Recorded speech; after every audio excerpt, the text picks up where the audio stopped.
Hello everyone, আসসালামু আলাইকুম। সবাই কেমন আছেন? আশা করি ভালো আছেন। আজকে আমি রান্না করব বিরিয়ানি। অনেক দিন বলতেছে যে আমার বিরিয়ানি রান্না করার জন্য, তো কি আর করার, চলে আসলাম রান্না করার জন্য। তো এখানে আমি সবগুলো উপকরণ নিয়ে নিলাম। দেখেন, একটা একটা করে সবগুলো উপকরণ নিয়ে নিলাম। এখানে মুরগির মাংসগুলো পিস করে নিয়ে নিলাম। তারপর এখন আমি বসিয়ে দিব কড়াই বসানো হয়ে গেছে। এখন তেল গরম করে নিব।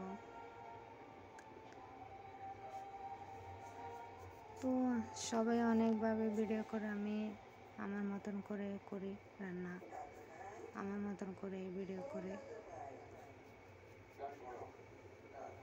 তো কে কে বিরিয়ানি পছন্দ করেন অবশ্যই কমেন্ট করে জানাবেন, কার কার বিরিয়ানি পছন্দ।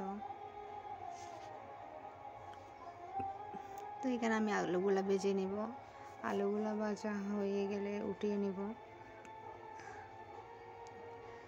তো আমার উঠানো শেষ।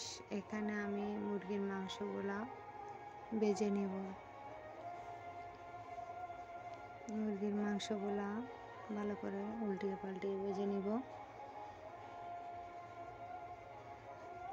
তো আমার মুরগির মাংসগুলো ভাজানো শেষ। এখন মাংসগুলো উঠিয়ে নেব।